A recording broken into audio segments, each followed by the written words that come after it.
Ganesha tutorials YouTube ಚಾನೆಲ್ಗೆ ಸ್ವಾಗತ. ಈ ಚಾನೆಲ್ ಅನ್ನು ನೀವು ಮೊದಲ ಬಾರಿಗೆ ನೋಡುತ್ತಿದ್ದರೆ ಸಬ್ಸ್ಕ್ರೈಬ್ ಮಾಡಿ ಹಾಗೂ ಬೆಲ್ ಐಕಾನ್ ಅನ್ನು ಪ್ರೆಸ್ ಮಾಡಿ. मेरे काका पुराण के विवेचन में अचानक बात आ पड़ी, क्योंकि गमले और दीवार की संधि में छिपे एक छोटे से जीव पर मेरी ದೃಷ್ಟಿ रुक गई.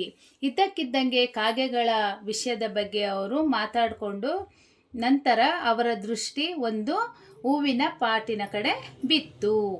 ಗಮಲೆ और दीवार के संधि में, ಗಮಲೆ ಅಂದರೆ ಹೂವಿನ ಪಾಟ್, ದಿವಾರ್ ಅಂದರೆ ಗೋಡೆ, ಕಿ ಸಂಧಿ ಮೇ ಚಿಪೆ ಏಕ್, ಆ ಸಂಧಿಯ ಮಧ್ಯದಲ್ಲಿ ಛೋಟೆ ಸೆ ಜೀವ್ ಪರ್ ಮೇರಿ ದೃಷ್ಟಿ ರುಕ್ಕಯಿ, ಚಿಕ್ಕದಾದ ಒಂದು ಜೀವಿಯ ಮೇಲೆ ಕಣ್ಣು ಬಿತ್ತು.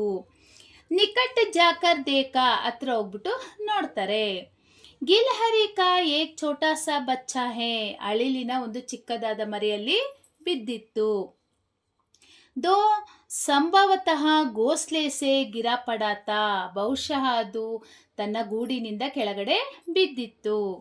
और अब ಕವ್ವೆ ಜಿಸ್ಮೆ ಸುಲಭ ಆಹಾರ ಖೋಜ್ ರಹೆ ತೆ, ಆ ಕಾಗೆಗಳು ಏನು ಮಾಡ್ತಾ ಇದ್ವು, ಸುಲಭವಾಗಿ ಇದು ಆಹಾರವಾಗುತ್ತೆ ನಮಗೆ ಅಂತಂದೇಳಿ ಅವು ಅದನ್ನು ಹಿಡಿಯೋದಕ್ಕೆ ಪ್ರಯತ್ನ ಪಡ್ತಾ ಇದ್ವು. ಕಾಕಾ ಧ್ವಾ ಕಿ ಚೋಂಚ್ ಕೆ ದೋ ಗಾವ್ ಉಸ್ ಲಘು ಪ್ರಾಣ ಕೆ ಲಿಯೆ ಬಹುತ್ ಹೇ, ಆದರೆ ಆ ಕಾಗೆಯ ಕೊಕ್ಕಿನಿಂದ ಚುಚ್ಚಿದ್ರೆ ಅದು ಏನು ಆ ಚಿಕ್ಕದಾದ ಅಳಿಲಿಗೆ ತುಂಬ ನೋವಾಗುತ್ತೆ. ಹಂತ ವಹ ನಿಶ್ಚೇಟ್ ಸಾ ಗಮ್ಲೆ ಸೆ ಚಿಪ್ಕಾ ಪಡಾತ, ಅದು ಒಂದು ಹೂವಿನ ಪಾಟಿಗೆ ಅಂಟ್ಕೊಂಡ್ಬಿಟ್ಟಿತ್ತು. ಸಬ್ನೆ ಕಹಾ ಕೌವೆ ಕಿ ಚೋಂಚ್ ಕಾ ಘಾವ್ ಲಗ್ನೆ ಬಾದ್ ವಹ ಬಚ್ ನೈ ಸಕ್ತಾ, ಎಲ್ಲರೂ ಹೇಳ್ತಾ ಇದ್ರು ಕಾಗೆಯ ಕೊಕ್ಕಿನಿಂದ ಅಂತ ಚಿಕ್ಕದಾದ ಜೀವಿಗೆ ಏನು ಏಟಾದರೆ ಅದು ಬದುಕೋದಿಲ್ಲ. ಹಂತ ಇಸೆ ಐಸೆ ಹಿ ರೆಹನೆ ದಿಯ ಜಾಯ್, ನಂತರ ಅದಕ್ಕೆ ಅದೇ ಹಾಗೆ ಬಿಡಬೇಕಾಗುತ್ತೆ. ಪರಂತು ಮನ್ ನಹಿ ಮಾನಾ ಉಸೆ ಹೌಲೆ ಸೆ ಉಟಾಕರ್ ಅಪ್ನೆ ಕಮ್ರೆ ಮೇಲೆ ಲಾಯಿ, ಆದರೆ ಮಹಾದೇವಿ ವರ್ಮನಿಗೆ ಆ ಅಳಿಲನ್ನು ಬಿಟ್ಟು ಬರೋದಕ್ಕೆ ಮನಸ್ಸು ಆಗಲಿಲ್ಲ. ಫಿರ್ ರೂಹಿ ಸೆ, ಅವಳೇನು ಮಾಡಿದ್ಲು, ಅದನ್ನು ನಿಧಾನವಾಗಿ ಎತ್ಕೊಂಡು ತನ್ನ ರೂಮಿಗೆ ಕರ್ಕೊಂಡು ಬಂದ್ಲು. फिर रूही से रक्त पोंछ कर गावों पर पेंसिलिन का मरहम लगाया, ನಂತರ ಅವಳೇನು ಮಾಡಿದ್ಲು, ರೂಹಿ ಸೆ ಕಾಟನಿಂದ ಏನು ಮಾಡಿದ್ಲು, ರಕ್ತವನ್ನು ಎಲ್ಲ ಒರೆಸಿದ್ಲು. ಆಮೇಲೆ ಪೆನ್ಸಿಲಿನ್ ಮರಹಮ್ ಅಂದರೆ ಔಷಧಿಯನ್ನು ಹಚ್ಚಿದ್ಲು. ಕಹಿ ಗಂಟೆ ಕೆ ಉಪಚಾರ ಕೆ ಉಪರಾಂತ್ ಉಸ್ಕೆ ಮುಹಾ ಮೇ ಏಕ್ ಬೂಂದ್ ಪಾನಿ ಟಪ್ಕಾಯ ಜಾ ಸಕಾ, ಎಷ್ಟೋ ಗಂಟೆಗಳ ನಂತರ ಅದ್ರ ಬಾಯಲ್ಲಿ ಒಂದು ಡ್ರಾಪ್ಸ್ ನೀರು ಹೋಯಿತು.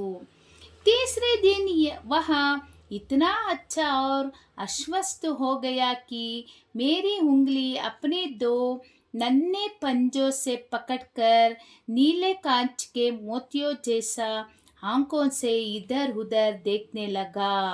ನಂತರ ಅದೇನು ತೀಸರೆ ದಿನ, ಮೂರನೇ ದಿನಕ್ಕೆ ಅದು ತುಂಬ ಚೆನ್ನಾಗಿ ಆಯಿತು. ಅದು ಆ ಮಹಾದೇವಿ ವರ್ಮನ ಬೆರಳನ್ನು ಹಿಡ್ಕೊಂಡು ನನ್ನೆ ಪಂಜೋಸೆ ಪಕಡ್ಕರ್, ಚಿಕ್ಕ ಚಿಕ್ಕ ಕೈಯಿಂದ ಹಿಡ್ಕೊಂಡು ನೀಲೆ ಕಾಂಚ್ಗೆ ಮೋತಿಯೋ ಜೇಸೆ ಆಂಕೆ, ನೀಲಿ ಬಣ್ಣದ ಗಾಜಿನ ಥರ ಅದರ ಕಣ್ಣುಗಳು, ಆ ಕಣ್ಣುಗಳಿಂದ ಹಿದರ್ ಹುದರ್ ದೇಖ್ನೆ ಲಗ, ಆ ಕಣ್ಣಿನಿಂದ ಆ ಕಡೆ ಈ ಕಡೆ ನೋಡ್ತಾ ಇತ್ತು.